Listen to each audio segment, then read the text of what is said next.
नमस्कार। स्वागत है आपका इंडिया गेट टीवी पर। मैं हूं अजय सिकिया। मित्रों, भारत की राजधानी दिल्ली में सैकड़ों दलितों ने हिंदू धर्म छोड़कर बौद्ध धर्म अपना लिया। इस खबर की स्याही अभी सूखी ही नहीं थी कि 5 दिन बाद लखनऊ से भी वैसी ही खबर आ गई। दिल्ली की खबर इसलिए ज्यादा चर्चा में आई क्योंकि उस कार्यक्रम में भगवान राम और कृष्ण को भगवान न मानने की शपथ दिलाने वाला केजरीवाल सरकार का मंत्री और आम आदमी पार्टी का विधायक राजेंद्र पाल गौतम था। इस पर गुजरात में आम आदमी पार्टी और केजरीवाल के खिलाफ वातावरण बनने लगा।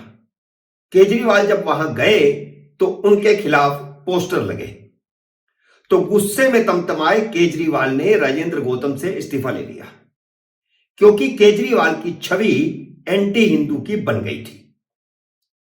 लेकिन इस्तीफे के बाद भी आम आदमी पार्टी के विधायक ने कहा है कि वह धर्म परिवर्तन करवाते रहेंगे। अब ठीक वैसी ही घटना बुद्ध पूर्णिमा के दिन लखनऊ में हुई है। वहां भी हिंदू धर्म छोड़कर बौद्ध धर्म अपनाने वालों ने हिंदू देवी देवताओं को भगवान नहीं मानने की शपथ ली है। दोनों जगह यह शपथ वैसी ही थी जैसी डॉक्टर अंबेडकर ने बौद्ध धर्म अपनाते हुए ली थी। 14 अक्टूबर 1956 को जब हिंदू धर्म में छुआछूत के कारण डॉक्टर अंबेडकर ने बौद्ध धर्म अपनाया था, तब उन्होंने 22 प्रतिज्ञाएं की थी जिनमें कहा गया था कि वह ब्रह्मा विष्णु महेश को कभी भी ईश्वर नहीं मानेंगे, हिंदू देवी देवताओं पर कभी भी विश्वास नहीं करेंगे। जबकि सच यह है कि हिंदू बौद्ध धर्म को अपना हिस्सा ही मानते हैं। हिंदू कथाओं के अनुसार गौतम बुद्ध विष्णु भगवान के 9वें अवतार माने जाते हैं, इसलिए बौद्ध हिंदू से अलग नहीं है। बौद्धों के तीर्थ सारनाथ में उतने बौद्ध नहीं जाते जितने हिंदू जाते हैं। भारत का राष्ट्रीय प्रतीक चिन्ह अशोक स्तंभ भी बौद्ध तीर्थ स्थली सारनाथ से ही लिया गया है। चीन ने जब तिब्बत पर हमला किया था तो भारत के हिंदुओं ने बौद्ध धर्म गुरु दलाई लामा और उनके साथ आए बौद्धों का खुले मन से स्वागत किया था। 2017 में राष्ट्रीय स्वयंसेवक संघ ने बौद्ध धर्मगुरु दलाई लामा को भारत रत्न दिलवाने के लिए हस्ताक्षर अभियान चलाया था।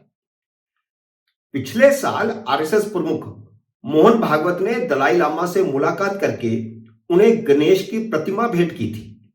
उन्होंने गणेश की मूर्ति स्वीकार की। फिर नव बौद्धों को हिंदू देवी देवताओं के खिलाफ शपथ कैसे दिलाई जा रही है?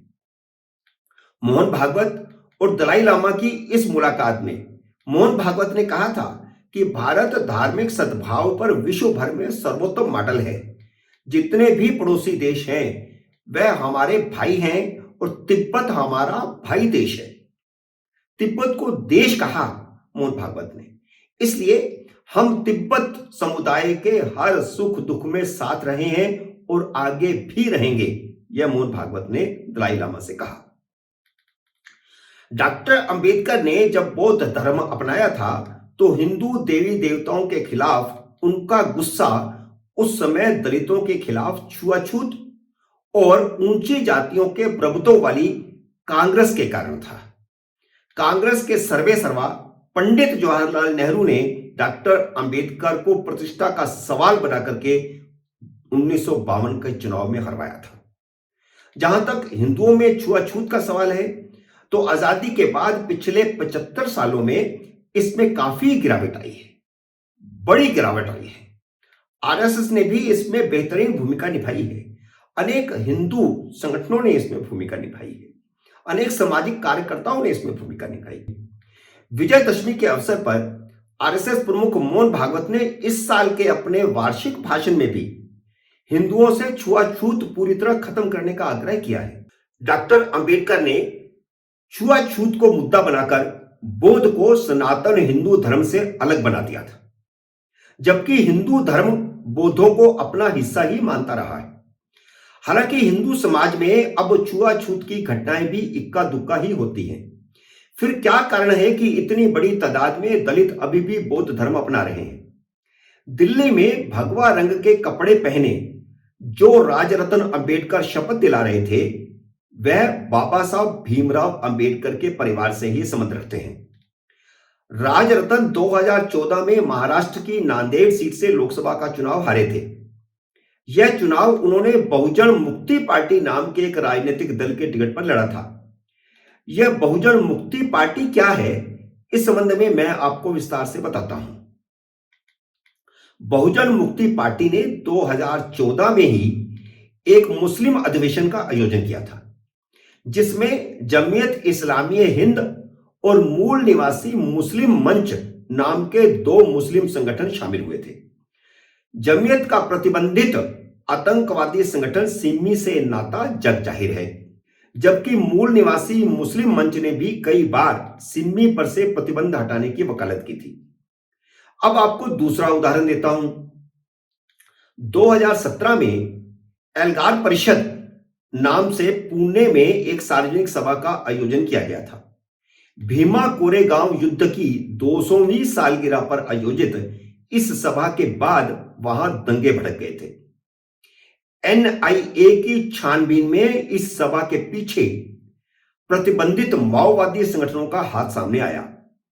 एनआईए ने माओवादी संगठनों से जुड़े स्टेन स्वामी, वरवरा राव और सुधा भारद्वाज जैसे कई लोगों को गिरफ्तार कर लिया था, जिन्हें सरकार ने शहरी नक्सली बताया था। मूल निवासी मुस्लिम मंच भी एल्गार परिषद के प्रमुख आयोजकों में से एक था। इसका राष्ट्रीय अध्यक्ष अंजुम ईमानदार 2014 में पुणे की शिवाजी नगर विधानसभा सीट से बहुजन मुक्ति पार्टी की टिकट पर चुनाव लड़ चुका है। अब मैंने आपको सारा कुछ बता दिया है बहुजन मुक्ति पार्टी के बारे में। कुछ दिन पहले जब पीएफआई के आतंकी संबंधों की खोजबीन करते हुए एनआईए और ईडी ने जगह जगह छापेमारी की थी, तो राजरत्न अंबेडकर ने केंद्र सरकार के इस कदम का विरोध किया था। बाद में भारत सरकार ने एक अध्यादेश जारी करके पीएफआई को बैन कर दिया। इससे साबित होता है कि दिल्ली में जो जनसमूह इकट्ठा हुआ और लखनऊ में भी जो जनसमूह इकट्ठा हुआ, उसे इस बात का बिल्कुल अंदाजा नहीं था कि इस मंच पर जो लोग उन्हें धर्म परिवर्तन की शपथ दिला रहे थे, उनके संबंध प्रतिबंधित आतंकी और माओवादी संगठनों से हैं। अब सवाल यह है कि क्या बौद्ध धर्म का कभी इस्लाम या माओवादियों से कोई संबंध कभी था, या माओवाद से कभी कोई संबंध था? तो इसका जवाब आपको ना में मिलेगा। माओवाद ने बौद्ध धर्म का हमेशा विरोध किया। चीन में बौद्ध भिक्षुओं की हत्या की गई, उनके देश तिब्बत पर कब्जा किया गया। बौद्ध धर्म अपनाने वाले तिब्बतियों को अपना घर बार छोड़ करके भारत में शरण लेनी पड़ी। पाकिस्तान, बांग्लादेश और अफगानिस्तान में बौद्धों का नामो निशान मिट गया है। फिर इस्लामिक कट्टरपंथी और माओवादी भारत में कैसे हिंदुओं का धर्म परिवर्तन करवाकर उन्हें बौद्ध बना रहे हैं? इसके पीछे कौन सी अंतरराष्ट्रीय साजिश काम कर रही है? मोदी सरकार को इसकी भी जांच करवाने की जरूरत है।